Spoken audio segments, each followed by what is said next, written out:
How to borrow money from Opay in 2025. So hey guys, in this video, I'm going to show you the steps on how you can borrow money from Opay. So first, you're going to want to launch the Opay app. You're going to want to navigate to the finance section. Now, number two, you're going to want to select your loan. Choose between OAsh or eMoney. Number three, download the required app. Follow the link provided to download either OAsh or eMoney. Number four, set up your account.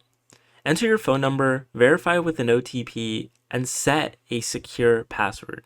OTP being a one-time password. Number five, accept terms and conditions. Grant necessary permissions like GPS access.